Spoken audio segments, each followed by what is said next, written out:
실제로 어떤 과정을 거치게 되고 어떤 어려움이 있을지에 대해서 마지막으로 좀 말씀을 드리면서 정리를 해보려고 그래요. 예. 이런 식으로 다양한 기술들에 대해서 말씀을 드렸고, 여기까지 들으면은 뭔가 이 장비만 있으면은 혹은 이것만 좀 배우면은 되게 많은 거를 편하게 할 수 있을 것 같지만, 실제로 그것들을 아주 자유롭게 활용할 수 없이 발목을 잡는 요소들이 많아요. 그 중에 생중계의 사실 가장 최대 한계, 가장 어려운 점이라 그러면은 실시간으로 진행되기 때문에 중간에 조그만 실수 하나라도 뭔가 틀어지면은 되돌릴 방법이 없다는 게 생중계의 굉장히 어려운 부분이에요. 그래가지고 생중계를 할 때는 처음에는 이제 이것도 할 수 있을 것 같고 그러면서 희망차게 시작을 하는데, 진행하다 보면은 다 필요 없고 안정적인 게 최고구나라는 걸 깨닫게 됩니다. 그래서 되도록이면은, 그리고 굳이 이런 기계들을 사서 뭔가 돈이 그래도 꽤 드는 기계들을 사가지고 생중계를 진행하는 이유도 비슷해요. 이것들은 안정성을 OBS 같은 프로그램을 써갖고 막 애써서 설정을 하지 않아도 기본적으로 담보를 해주기 때문에 이런 하드웨어들을 쓰기도 하는 거죠. 그렇죠. 만약에 생중계를 직접 준비하실 거면은 이 안정성을 최우선으로 고려하셔야 되고요. 예. 그래서 좀 세세하게 얘기를 하자면은, 일단 사전에 준비할 수 있는 부분 최대한 준비한다.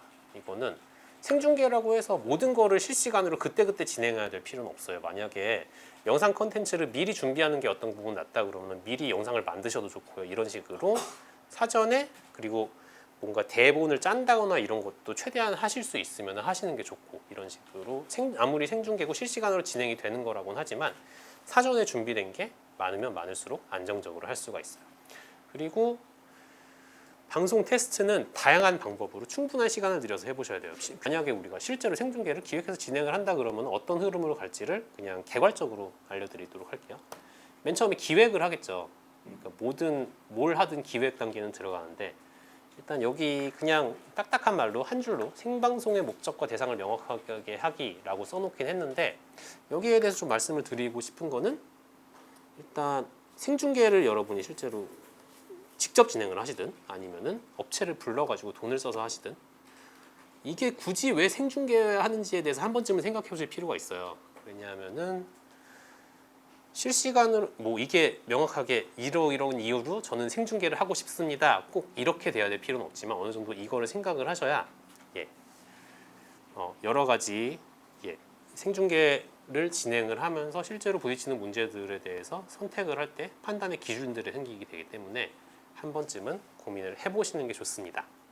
그리고 그렇게 해가지고 처음에 생중계를 어떤 내용의 생중계를 할 거다, 그리고 어떤 장면들이 들어갈 거다, 이런 거를 사전에 이렇게 구성을 해 놓으시고, 이제 그거를 지금까지 배운 카메라 연결이라든지 OBS라든지 이런 것들을 활용해서 구현을 하시는 거죠. 그 구현을 해나가는 과정에서 일단 필요한 물품이랑 자료들을 확실하게 챙기셔야 되고요. 그리고 인력들도 챙기셔야 되고, 그리고 인력을 챙기신다는 건 그 인력의 인건비까지 챙기신다는 걸 말해요. 그래가지고 그런 것들을 미리 준비를 하시고, OBS 아까 그 소프트웨어를 활용해서 이제 뭔가를 만드는 과정은 재밌긴 하지만 그거를 가지고 화면을 구성하는 거는 이 과정의 전체 과정에서 보면 극히 일부예요. OBS 같은 걸로 이제 화면을 구성을 한다 그러면은 그거를 가지고 제대로 송출이 되는지 실시간 방송 전에 테스트를 먼저 해보겠죠. 그러면은 이 과정이 사실 되게 중요해요. 별거 아닌 것 같지만 충분한 시간을 들여서 테스트를 해보면서 방송에 기술적인 문제는 없는지, 유튜브 페이지에서 뭐라고 불만을 표시하지 않는지, 아니면 기타 다른 문제가 안 생기는 충분히 알아보셔야 되고요. 여러분이 실제 진행하실 땐 그렇고, 만약에 사람을 부르신다 그러면은 혹시나 그 업체나 아니면은 생중계를 해주기로 한 사람이 이런 테스트를 할 수 있냐고 물어봤을 때 적극적으로 협조를 해주시는 것이 생방송에 도움이 되는 길입니다. 혹은 클라이언트 눈치를 보느라 뭔가 제대로 뭘 요청하지 않는다 그러면 먼저 물어보시는 것도 방법이에요. 이런 테스트 해봐야 되지 않냐, 여기 우리 지금 이 행사를 진행할 공간이 인터넷 환경이 이러이러한데 이거 괜찮냐, 테스트 해보시겠냐, 이러고 먼저 제안을 하시는 것도 방법일 겁니다. 이 부분이 되게 중요해요. 그리고 마찬가지로 꼭 인터넷 관련된 거 아니더라도 이제 장비가 있으면 장비를 설치하고 하면서 리허설을 하게 될 텐데요. 이 리허설 과정도 허투루 생각하시면 안 되고요. 왜냐하면은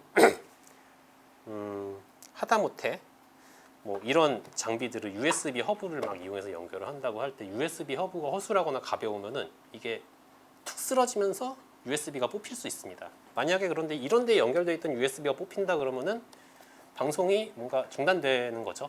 예, 그리고 다시 꼽아서 바로 잘 나오면 다행인데 그것도 안 되는 경우도 있어요. 그래서 이걸 컴퓨터를 껐다 킬 수도 없고 어떻게 해야 되지 하면서 정신이 없어질 수도 있습니다. 예, 그런 경우도 있고요. 뭐 하다못해 제가 다 상상할 수 있는 여러 가지 케이스들이 나올 수가 있어요. 뭐 중간에 핸드폰이 울릴 수도 있고요. 예, 뭔가 여러 가지 아니면은 뭐 카메라에 꼽힌 HDMI 선이 뽑힐 수도 있고, 예, 아니면은 뭔가 연결이 잘 되니까 신경을 안 썼는데 막상 이렇게 카메라를 설치하고 그러니까 동선이 안 나온다거나 뭔가 놓을 자리가 안 나와서 뭔가 카메라에 막 걸리거나 이럴 수도 있고 여러 가지 불운한 시나리오들을 많이 상상을 하실 수 있겠죠. 그리고 실제로 이런 부분들이 자, 이거 이러면 방송 시작하면 되겠냐고 방송을 시작하고 맞닥뜨리게 되면 방법이 없어요. 그렇기 때문에 사전에 구멍이 날 만한 부분들을 철저히 찾아서 메우는 것이 성공적인 생방송을 위해서 가장 좋은 방법입니다. 예. 그래가지고 예. 생방송 실제로 실행을 할 때는 방송 내용에 집중해야 되고 만약에 생방송 특히 이제 기술적인 부분을 담당하는 사람이 생방송 실제로 진행을 할 때는 저 사람은 놀고 있나 싶을 정도로 할 일이 없는 것이 가장 이상적인 모습이라고 생각을 해요. 만약에 이 사람이 바빠지기 시작하면 뭔가 문제가 생겼다고 봐도 무방합니다. 예. 그러니까 사전에 준비를 많이 해놓으셔야 되고요. 자, 그러고 해가지고 방송을 실제로 어떻게든 뭐 사고가 조금 있건 사고가 없었건 실행을 했다 그러면은 이제 종료를 하고 정리를 하고 만약에 이제 유튜브에서 이거 아니 페이스북에서 방송 끝났는데 뭐 종료 버튼 이렇게 같은 거 나오고 뭐 저장할 거냐 물어보고 이런 경우가 있어요. 그런 거 실수하지 않고 잘 저장해 놓고 뭐 녹화를 했다 그러면 파일로 녹화를 했다 그러면 그 녹화가 잘 됐는지 파일도 확인을 하시고 그리고 장비 중에서 케이블 같은 거 하나 없어진 거 없는지 만약에 빌려왔다 그러면 섞이지 않은지 이러면서 잘 정리하시고 이렇게 아까 말한 이런 장비들 연결하다 보면 장비랑 케이블도 굉장히 복잡하고 많거든요. 그래서 그것들 잘 정리하시고 뭔가 선끼리 구분되게 잘 갈무리하시고 이런 것도 생각보다 되게 중요합니다. 만약에 중간에 문제가 생기거나 사고가 났을 때 수습할 때도 정리가 되게 중요하고요. 예, 뭔가 정신없이 말씀을 드렸는데 결국 이제 실제로 생방송을 할 때 문제가 되는 부분들은 뭔가 화려한 기술적인 부분이라기보다는 이렇게 되게 자잘한 부분들이니까요. 예, 실제로 도움을 받아서 하시던 직접 진행을 해보시건 이런 부분들에 많이 신경을 쓰셔야 된다는 거 마지막으로 말씀을 드리고요. 그다음에 결론적으로 뭔가 첨언처럼 얘기를 하자면은 사실 스트리밍이라는 게 상대적으로 특히 이렇게 방송국에서 하는 게 아니라 이 개인들이나 소규모로 하는 생방송들은 상대적으로 새로운 분야이기 때문에 뭔가 어떤 표준화된 기술 같은 게 아직 있다고 저는 느껴지지는 않아요. 그래가지고 특히 비영리 단체들이 생중계를 활용하는 방법이나 그런 거에 대해서 명확한 답이 있지는 않다고 생각을 하거든요. 그래가지고 여러분들이 생중계에 대해서 마음이 있으시다면은 창의적으로 이런저런 시도들을 해보셨으면 좋겠어요. 그러면서 비영리에서의 생중계 활용, 온라인 스트리밍 활용이 어떤 식으로 이루어질지에 대해서 좀 같이 만들어가는 단계에 있는 게 아닌가 그런 생각을 합니다. 여기까지 해서 오늘 온라인 스트리밍에 대한 강의는 마치도록 할게요. 여러분 지금까지 고생 많으셨고요. 저는 오재환이었습니다. 감사합니다.